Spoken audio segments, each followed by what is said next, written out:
Hello, welcome back to my studio down under. We're going to complete our tapestry weaving today. I just want to do a little background on the name that we've given the studio. Bill and I spent 5 years in Australia, 2 different times, and it's one of our favorite places on the planet. So that's why, in honor of Australia, we named it the Studio Down Under. Corny but cute, because it's in our basement. All right, so I hope you have your ring all worked up. I chose this sugar and cream lilac color because it coordinated so well with my Anchor Beauty and my other yarns. So there it is. All right, now I've cheated and I've run ahead and I've completed the tapestry that I would recommend. Now you may have other colors, that's perfectly fine, and you may have other designs, that's fine too. I just want to show you the basics so that you can run with it and make your own design and your own tapestry.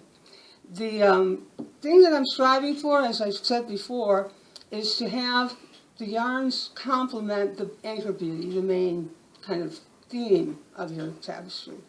So what we're going to do this part first. I'm going to show you how to do that.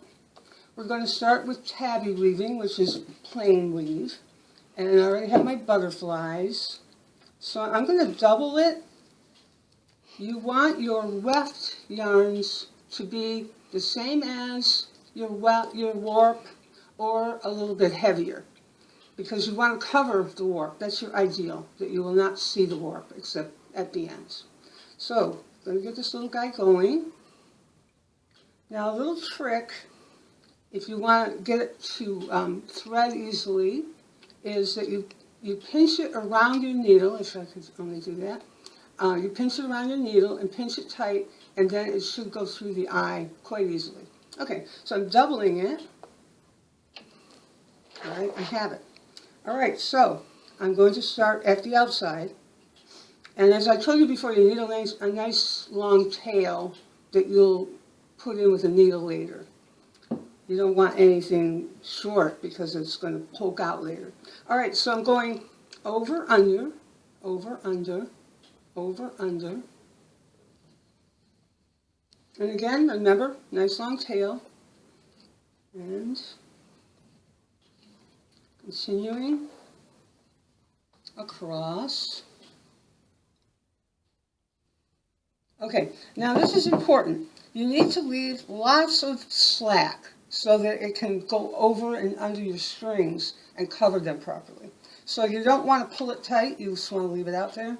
And then you're going to grab your fork, and grab your hat. Anyway, leave your worries on the doorstep. There you are, you're across one. All right, you're going to come back now. You're going to do the opposite. You're going to go, if you came over, under, you're going to go under, over. It's really not rocket science, like I said before. You're going to keep going.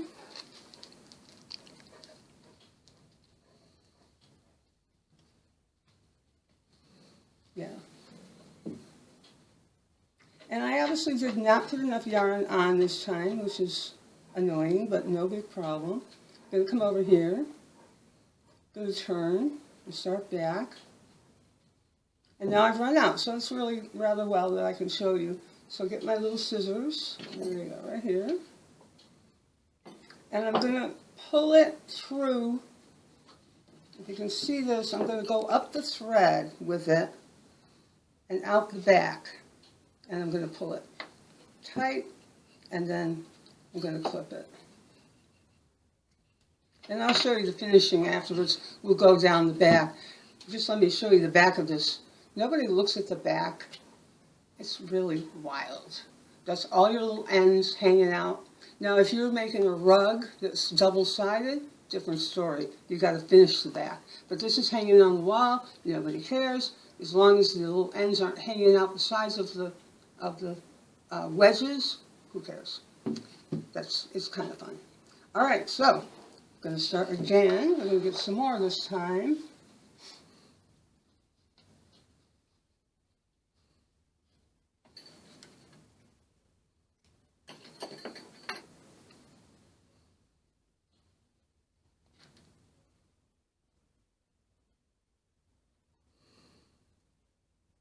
And again, this is tabby weaving, also more commonly known as plain weave. Over, under, over, under. It's really simple. Okay, so I'm going to start again. I'm going to cut, I want to double it, sorry. Double, double, double. Okay, so I'm going to come in where I went out. And I'm going to go over. I don't know if you can see that I'm doing that well. Come on, lamp. Work for me. Okay, so I'm going to go over.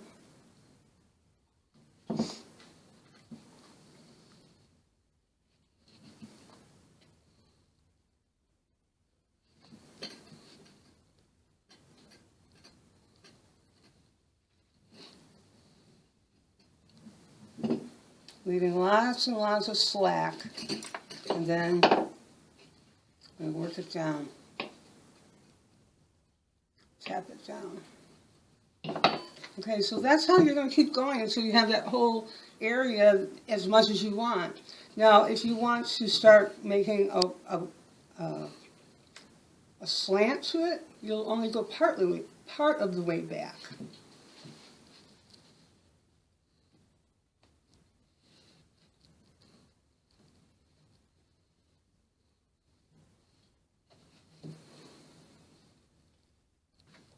You want your edge to be nice and firm there, but then loose.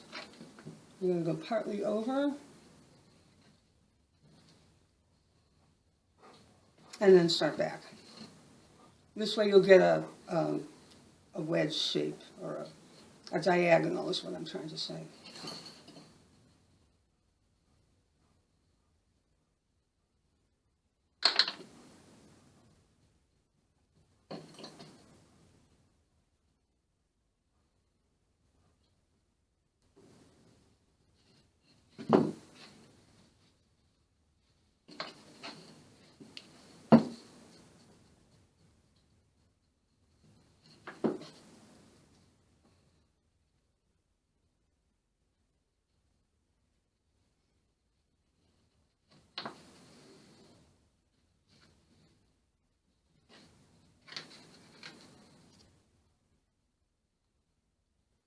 So I'm going to start back sooner now to make my wedge a diagonal. If you make a mistake and come back too soon, you'll see because it'll pull with you, okay? So you know that you have to go the opposite way on that last one. So we want to go under it. As I said before, it can be frustrating at first because it's maybe new to you, but as you go along, it'll get better and better. And as I've also always said, these are the cheapest way to start. For $2.50, you got your loom.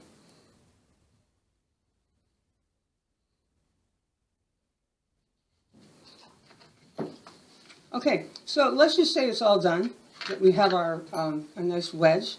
All right, so now we're done with the tabby weaving. You're going to be doing tabby throughout, like most of this. This is tabby, this is tabby. The flatter ones are generally tabby. You can see it. This is tabby, but it's the heavier yarn. So the next thing I want to show you is sumac, which will give you a nice texture and some variety. This is sumac. It's where, I'll show you, it's where you take your yarn and your needle, famous last words as they get tangled. Okay, you got your yarn, and you're going to come up, like I said before, let's get this out of there. You're going to come up through your piece so that your tail is embedded in the back. All right, you're going to come out with it and where you want it to come out. And then you're going to skip 2 threads. You're going to go under and back. Okay? This light is making me nuts. There we go. Hey! Ha! Love it. Okay, so you went under and back. Now you're going to go 2. You're going to go under and back. So you want it on the surface. It's a laying on the surface kind of stroke or thread, whatever you want to call it. So 2 over and back. 2 over and back. And with a nice heavy wool like yarn like this, if you miss one, nobody's going to even know. 2 over and back. And then when you get to the end, I like to go around twice just to wrap that selvage edge nicely. Okay, go twice around. And then you're going to come back. 2 and back.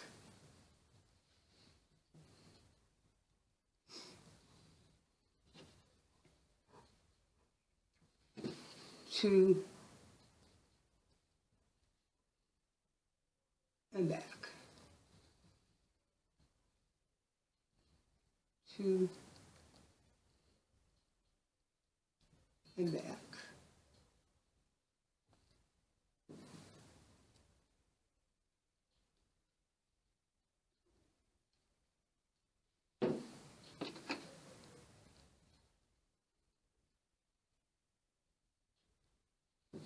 Yeah.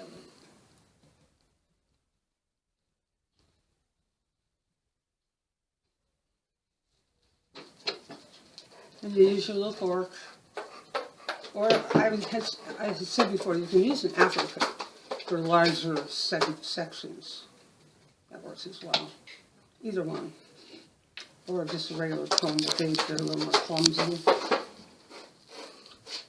There's the studio dog tap dancing across the floor. Jupiter.